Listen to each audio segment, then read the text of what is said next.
Chemistry book 2 chapter number 1। Last time हम लोग periodic trends discuss कर रहे थे और अभी तक हमारी 4 प्रॉपर्टीज कवर हो गई थी और रिसेंटली हम लोगों ने मेटेलिक और नॉन मेटेलिक कैरेक्टर डिस्कस किया है। Metallic and non metallic character. आज का लेक्चर हम स्टार्ट करेंगे मेल्टिंग और बॉइलिंग पॉइंट्स के ऊपर। मेल्टिंग एंड बॉइलिंग पॉइंट्स, और इसके हम ट्रेंड्स देखेंगे पीरियोडिक टेबल में। इस मेल्टिंग और बॉइलिंग पॉइंट्स पे आने से पहले मैं कुछ कंसेप्ट्स हैं जो क्लियर करना चाहूँगा। सबसे पहले तो ये कि इंटर और इंट्रा मॉलिक्यूलर फोर्सेस में क्या डिफरेंस है। इंटर और intra molecular forces, inter molecular और इंट्रा मॉलिक्यूलर। इसके बाद दूसरी चीज कि मेटेलिक क्रिस्टल स्ट्रक्चर कैसा होता है, मेटेलिक क्रिस्टल स्ट्रक्चर और बॉन्डिंग, ये हम थोड़ा सा देखेंगे। और फिर हम अपने टॉपिक के ऊपर आएंगे जो कि मेल्टिंग और बॉइलिंग पॉइंट्स है। ठीक है, सबसे पहली चीज कि इंटर मॉलिक्यूलर फोर्सेस क्या होती हैं और इंट्रा। आपने अक्सर सुना होगा जैसे इंटर यूनिवर्सिटी और इंट्रा यूनिवर्सिटी कंपटीशंस होते हैं ना, इंटर यूनिवर्सिटी और इंट्रा यूनिवर्सिटी। इसका मतलब क्या होता है? लेट्स से मैं दो डिफरेंट बॉडीज लेता हूँ, एक ये और एक ये, और लेट्स कंसीडर कि ये दो मॉलिक्यूल्स हैं basically, molecule A and molecule B. ये जो दोनों मॉलिक्यूल्स हैं ये एक दूसरे को अट्रैक्ट करेंगे या रिपेल करेंगे, और इन दोनों के दरमियान की जो फोर्सेस होंगी दो डिफरेंट मॉलिक्यूल्स के दरमियान, इनको हम कहते हैं, ये होती है inter molecular forces. Inter molecular, तो इसको हमने क्या डिफाइन किया? These are between two different molecules।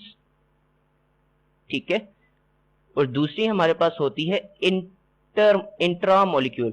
Intra molecule को हम यूं डिफाइन करेंगे कि with in one molecule, for example ये जो मॉलिक्यूल ए था ये फर्दर 2-3 एटम से मिलके बना होगा। लेट्स से कंसीडर कि ये मोनो एटॉमिक नहीं है, ये फर्दर स्मॉल ए, small B, small C, 3 atom से मिलके बना है। तो इनकी जो आपस की अट्रैक्शंस होंगी या रिपल्शंस होंगी उनको हम कहेंगे कि ये इंट्रा मॉलिक्यूलर फोर्सेस है, with in the molecules, intra. ठीक है, अच्छा, इसके बाद अब दूसरी चीज जो मैंने आपको बतानी थी वो ये थी कि ये मेटेलिक क्रिस्टल स्ट्रक्चर कैसा होता है। आपने प्रीवियस लेक्चर के अंदर डिटेल में देख चुके हो कि मेटेलिक कैरेक्टर हम कहते किससे हैं, मेटल्स की क्या प्रॉपर्टीज होती हैं। आज हम मेटेलिक क्रिस्टल स्ट्रक्चर्स देखेंगे। अगर आप रिकॉल करो, आप अपने फर्स्ट ईयर के अंदर कुछ क्रिस्टल सिस्टम्स पढ़ के आए होंगे। क्रिस्टल सिस्टम्स जिसके अंदर कौन कौन से होते थे? क्या होते थे? क्यूबिक, मोनोक्लिनिक, ट्रायगोनल, टेट्रागोनल और ये ब्ला ब्ला आपके कुछ क्रिस्टल स्ट्रक्चर्स होते थे। उन क्रिस्टल स्ट्रक्चर्स की फर्दर कुछ टाइप्स होती थी। लाइक हम कहते हैं कि आपके जो क्यूबिक क्रिस्टल स्ट्रक्चर है ये फर्दर डिवाइड हो जाता है, फेस सेंटर्ड क्यूबिक हो जाता है, बॉडी सेंटर्ड क्यूबिक हो जाता है, और फर्दर आप जैसे भी उसको डिफाइन करते हो। तो आपके जो मेटल्स होते हैं ना, वो सब के सब ऑलमोस्ट आप कह सकते हो कि वो क्रिस्टल्स की फॉर्म में एग्जिस्ट करते हैं। जैसे ये तो मैंने उस दिन क्लियर किया था कि मेटल्स अमूमन हार्ड होते हैं, बट ये एक जनरलाइजेशन है, सब के सब हार्ड नहीं होते। मैंने आपको मेंशन किया था कि मरकरी एक ऐसा मेटल है जो सॉलिड नहीं है और ना ही वो हार्ड है। ठीक है, बट इन जनरल आप कह सकते हो कि जो मेटल्स होते हैं वो हार्ड होते हैं, और मेटल्स जो होते हैं वो सॉलिड्स की फॉर्म में एग्जिस्ट करते हैं, और जो सॉलिड्स होते हैं इनके स्पेसिफिक क्रिस्टल स्ट्रक्चर्स होते हैं। ठीक है, लेट्स से मैं सोडियम का क्रिस्टल स्ट्रक्चर ड्रॉ करता हूँ। सोडियम का हमें एक स्टोन मिला और हम उसको देखना चाह रहे हैं कि उसका देखने में वो होगा कैसे। 1 2 3 4, अब मैं इन जनरल ड्रॉ कर रहा हूँ, मैंने इन पर्टिकुलर सोडियम का स्ट्रक्चर नहीं ड्रॉ कर रहा, वो हो सकता है कोई ना कोई क्यूब होगा। लेट्स से वो इस तरह आपस में इक्वली स्पेस्ड सोडियम के एटम्स पड़े हुए हैं। एक चीज जो इंपॉर्टेंट है यहाँ पे नोट करने की, इनके रेगुलर स्ट्रक्चर्स होते हैं। मतलब ये कोई इरेगुलर, जैसे आप कहते हो कि पॉलीमर्स के होते हैं और कुछ सेरामिक्स के इरेगुलर स्ट्रक्चर्स होते हैं, मेटल्स में यूं नहीं होता, मेटल्स के रेगुलर स्ट्रक्चर्स होते हैं। ठीक है, ये आपके पास एटम्स हो गए, और आपके जो वैलेंस इलेक्ट्रॉन्स होते हैं ना मेटल्स के, या पढ़ चुके हो कि मेटल्स के जो वैलेंस इलेक्ट्रॉन्स होते हैं वो फ्रीली दरमियान में मूव कर रहे होते हैं। ठीक है, और ये वो इलेक्ट्रॉन्स होते हैं जिन्होंने मेटल के स्ट्रक्चर को बाइंड करके रखा हुआ होता है। ठीक है, और इसको आप इलेक्ट्रॉन सी कहते थे, और ये सब कुछ आप वो पढ़ चुके हो जो आपकी प्रीवियस क्लासेस में था। अब मैं आपको ये बताता हूँ कि ये जो इलेक्ट्रॉन्स हैं ये किस चीज पे डिपेंड करती है। अगर आपका एक इलेक्ट्रॉन है सोडियम का एटम है और दूसरा आपका मैग्नीशियम का और तीसरा एल्यूमिनियम का, इनके एटॉमिक नंबर्स क्या हैं रिस्पेक्टिवली 11, 12, 13। सो फर्स्ट शेल में कितने आते हैं 2, सेकेंड में 8 और लास्ट वाले में अब सोडियम के लास्ट शेल में होगा 1, मैग्नीशियम में 2 और एल्यूमिनियम में 3 इलेक्ट्रॉन्स। तो बेसिकली ये तीनों मेटल्स हैं और जो इनका इलेक्ट्रॉन C बनेगा, जितने ज्यादा वैलेंस इलेक्ट्रॉन्स होंगे उतने ज्यादा ये फ्री इलेक्ट्रॉन्स छोड़ेंगे। ठीक है, फ्री इलेक्ट्रॉन्स जो होंगे वो एल्यूमिनियम के केस में सबसे ज्यादा होंगे। तो अब होगा क्या कि जब जितने ज्यादा बॉन्ड्स होंगे तो आप इमेजिन करो कि सारे के सारे एटम्स ज्यादा टाइटली बॉन्ड हो जाएंगे आपस में। और ये कौन सी फोर्सेस हैं, इंट्रा है कि इंटर है? इनको हम ना इंट्रा कह सकते हैं ना इंटर कह सकते हैं। रीजन बिंग कि ये मॉलिक्यूलर फॉर्म में नहीं एग्जिस्ट करता। सोडियम या जो मेटल्स होते हैं ये आपके मॉलिक्यूल की फॉर्म में एग्जिस्ट नहीं करते, आपके यूजुअली नॉन मेटल्स मॉलिक्यूल्स की फॉर्म में एग्जिस्ट करते हैं। तो इन फोर्सेस को आप कहोगे कि ये डायरेक्टली रिलेटेड होंगी किस चीज के साथ? आपका जो लेफ्ट से राइट साइड पे अगर आप आ रहे हो किसी भी पीरियड में, तो आपके जितने फ्री इलेक्ट्रॉन ज्यादा होंगे, जितना आपका ग्रुप नंबर ज्यादा होगा, लाइक आप कहते हो ग्रुप 1 के सब जो एलिमेंट्स होते हैं, लाइक आपको प्रोडक्ट टेबल भी मैं दिखा देता हूँ। इस प्रोडक्ट टेबल में आप देखो ये ग्रुप 1 है ना आपके पास, इस पूरे के पूरे ग्रुप 1 में सब के सब 1s1, 2s1, 3s1, 4s1, 5s1 इन सब की इलेक्ट्रॉनिक कॉन्फ़िगरेशंस यहाँ पे एंड होती हैं। ठीक है, दैट एक्चुअली मींस कि इन सब के आउटर मोस्ट इलेक्ट्रॉन में s सब ऑर्बिटल के अंदर एक इलेक्ट्रॉन रिजाइड कर रहा है। ठीक है, तो वो एक इलेक्ट्रॉन वहां से जब निकल जाएगा तो इसके ऊपर +1 चार्ज आ जाएगा और ये एक इलेक्ट्रॉन लूज छोड़ेगा। सेकेंड ग्रुप वाले 2, 3a, 4a। अब 4a तक इस बात को जनरलाइज कर सकते हो कि आपका लेफ्ट से राइट साइड पे स्ट्रेंथ जो है बॉन्ड की वो बढ़ेगी। ठीक है, ये तो था इन जनरल कि मेटेलिक बॉन्ड होता क्या है और मेटेलिक क्रिस्टल स्ट्रक्चर क्या होता है। अब हम आएंगे जो एक्चुअल आज का हमारा टॉपिक है, मेल्टिंग और बॉइलिंग पॉइंट्स। मेल्टिंग और बॉइलिंग पॉइंट्स। लेट्स से मैं किसी आर्बिट्रेरी एलिमेंट की बात करता हूँ। आर्बिट्रेरी एलिमेंट है, लेट्स से उसका नाम है, क्या नाम रखें उसका नाम रख देते हैं ABC। ABC उस एलिमेंट का नाम है। ये जो ABC एलिमेंट है ना, ABC एलिमेंट, इसका टेम्परेचर हम लोग 0 केल्विन पे ले गए। कहाँ पे? 0 केल्विन। 0 केल्विन आपको समझते हैं ना किसे कहते हैं? 0 केल्विन वो लोएस्ट पॉसिबल टेम्परेचर है जो अटेन किया जा सकता है, और ये -273 पॉइंट सम नंबर इतने डिग्री सेल्सियस के बराबर होता है। ठीक है, अच्छा, तो मतलब इन शॉर्ट में ये कहना चाह रहा हूं कि हमने एक बहुत ही कम टेम्परेचर पे किसी ABC एलिमेंट को ले गए हैं। ठीक है, और उस स्टेट के अंदर वो आपके ख्याल में सॉलिड होगा, लिक्विड होगा या गैस होगी? कॉमन सेंस क्या कहती है कि वो सॉलिड होना चाहिए। आप जितना टेम्परेचर रेज करते हो तो चीज गैसियस की तरफ जा रही होती है ना। बेसिकली जितना टेम्परेचर कम होगा वो उतना ज्यादा सॉलिड फॉर्म में होगा, उतना हार्ड होगा। लेट्स से वो ABC एलिमेंट जो है वो अभी हार्ड है, सॉलिड है, सॉलिड ABC। आपने आहिस्ता आहिस्ता टेम्परेचर को रेज करना शुरू किया। आहिस्ता आहिस्ता टेम्परेचर आपने रेज किया तो होगा क्या? आप टेम्परेचर डायरेक्टली रेज नहीं कर सकते, आप उसको हीट सप्लाई करोगे। ठीक है, जैसे आपने किसी कंटेनर के अंदर उसको डाला हुआ, नीचे से आप उसको हीट सप्लाई कर रहे हो। ठीक, हीट को थोड़ा पीला पीला बना देते हैं, कुछ और नजर आने लग गया। अच्छा, ये आपका वो था जो सॉलिड था, और आपने जब हीट देना शुरू की तो लेट्स से मैं इसका ग्राफ ड्रॉ करता हूं। यहाँ पे आपकी हीट जा रही है और यहाँ पे आपका टेम्परेचर आ रहा है। हीट को हम Q से लेट्स से रिप्रेजेंट कर देते हैं। आप जो हीट देते जाओगे टेम्परेचर बढ़ता जाएगा, बढ़ता जाएगा, बढ़ता जाएगा, अब टिल आप एक ऐसे पॉइंट पे पहुंचोगे जहां पे फर्दर आप हीट सप्लाई करोगे तो टेम्परेचर मजीद नहीं बढ़ेगा, टेम्परेचर मजीद नहीं बढ़ेगा, और वो जितनी उसके बाद आप हीट सप्लाई करोगे वो कुछ देर तक कांस्टेंट टेम्परेचर पे हीट सप्लाई होती रहेगी। ये वो वक्त है जब आपका जो सॉलिड है वो लिक्विड में चेंज हो रहा है, और इस वक्त जो ये total energy, heat energy absorb होगी, इसको हम कहते हैं latent heat of fusion. Latent heat of fusion, ये सब कुछ आप प्रीवियस क्लासेस में पढ़ चुके हैं। जस्ट फॉर रिकॉल करने के लिए मैं आपको ये बातें बता रहा हूँ। इसके बाद आप फर्दर जब ये जब latent heat of fusion point पे आप पहुंचते हो तो ये बेसिकली आपका मेल्टिंग पॉइंट होता है।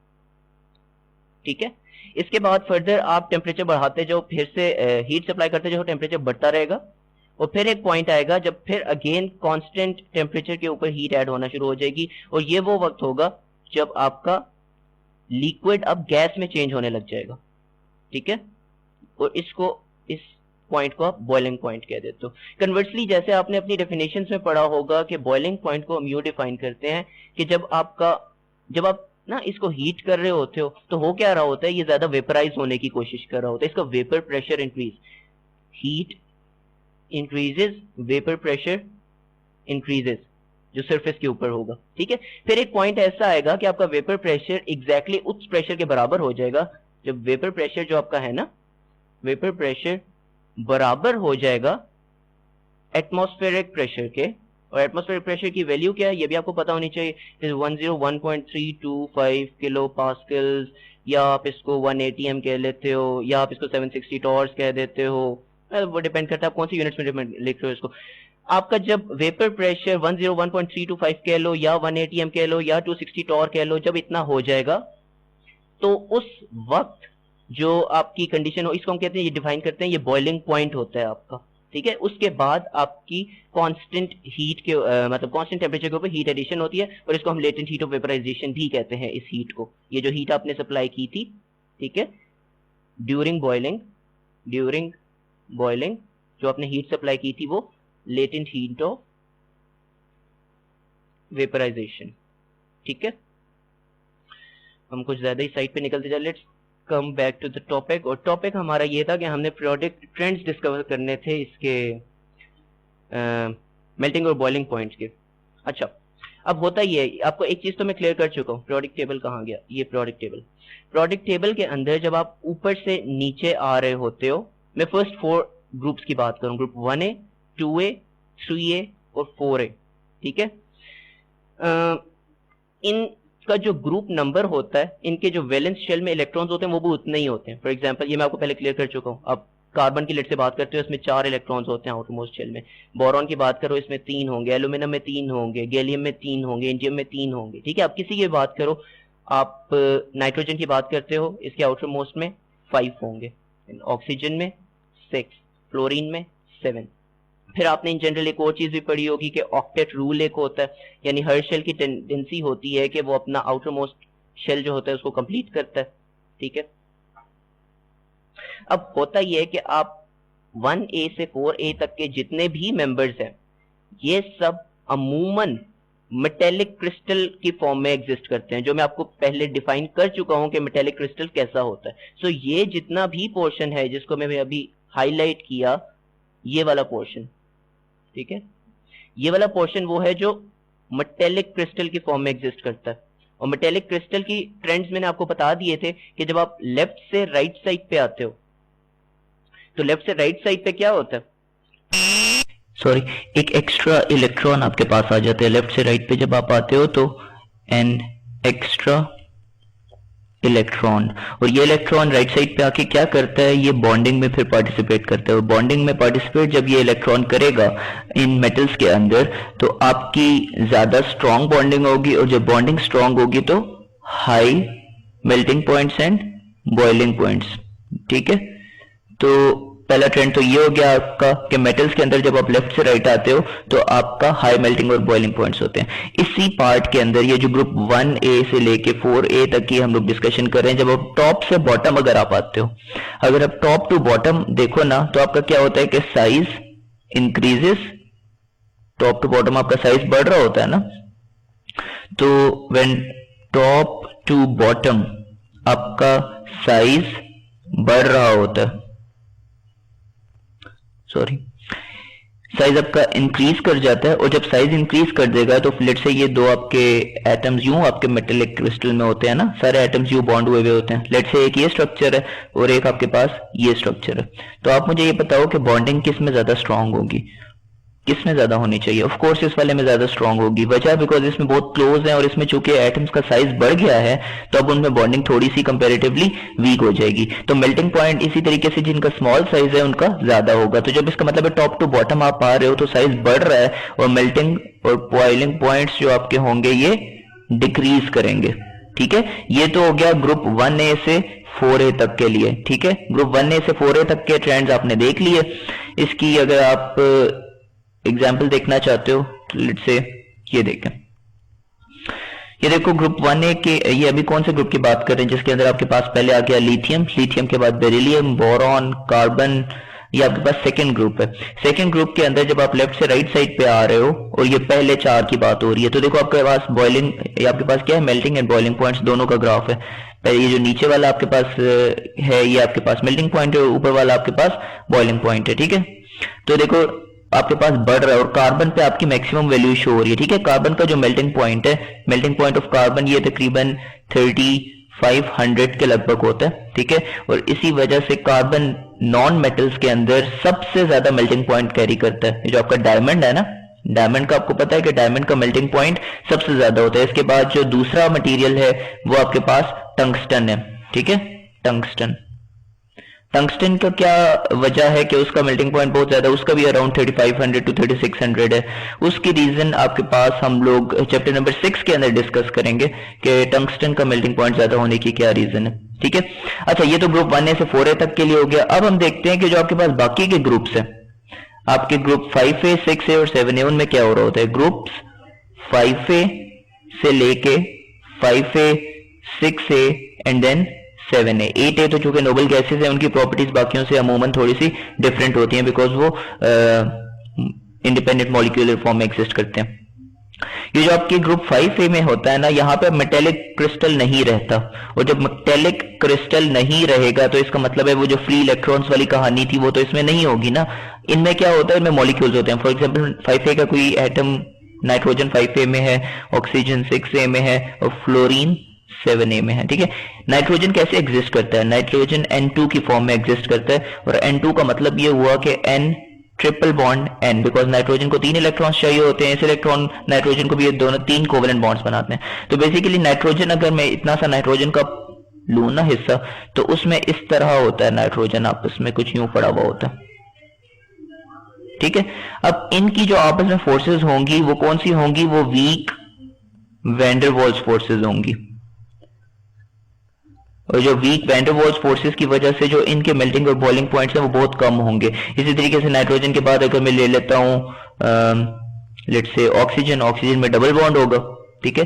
लेकिन एक चीज मैं क्लियर करता चलूं, ये जो इनके डबल और ट्रिपल बॉन्ड्स हैं ये आपके इंट्रा मॉलिक्यूलर फोर्सेस हैं, इंट्रा मॉलिक्यूलर, ठीक है। और इन इंट्रा मॉलिक्यूलर फोर्सेस का आपके मेल्टिंग और बॉइलिंग पॉइंट से कोई ताल्लुक नहीं होता, इंटर मॉलिक्यूलर फोर्सेस का होता है। इंटर मॉलिक्यूलर फोर्सेस वो होती हैं कि लेट्स से ये एक मॉलिक्यूल है और ये एक और मॉलिक्यूल है, O2 और O2, इनके दरमियान की जो फोर्सेस होंगी, जो बहुत वीक फोर्सेस होंगी, जो वैंडरवाल्स फोर्सेस होंगी, वो बेसिकली डिटरमिन करेंगी मेल्टिंग और बॉइलिंग पॉइंट्स, ठीक है। तो वो इनके अमूमन बहुत कम होते हैं, और इनसे के लेफ्ट से राइट साइड पे जब आप आते हो तो बेसिक अमूमन वो डिक्रीज कर रहे होते हैं, ठीक है। जब आप टॉप टू बॉटम आते हो इसी वाले पार्ट के अंदर, टॉप टू बॉटम, तो अब जब मॉलिक्यूल्स के अंदर जब हम बात कर रहे हैं और कोवेलेंट बॉन्ड्स की हम बात कर रहे हैं, तो यहां पे ऑफ कोर्स पोलराइजेबिलिटी का कंसेप्ट आ जाता है। पोलराइजेबिलिटी, जब आप टॉप टू बॉटम आते हो ना तो आपकी पोलराइजेबिलिटी इंक्रीज कर रही है। फॉर एग्जांपल आप लेट्स से ग्रुप हेलोजेंस की बात करते हो, सबसे ऊपर फ्लोरीन, फिर उसके नीचे क्लोरीन, फिर ब्रोमीन, फिर आयोडीन एंड देन एस्टेटीन, ठीक है।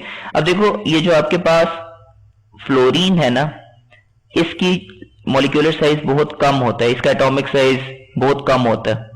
इसके बाद क्लोरीन थोड़ा सा उससे बड़ा होता है, ब्रोमीन ज्यादा बड़ा, आयोडीन बहुत बड़ा।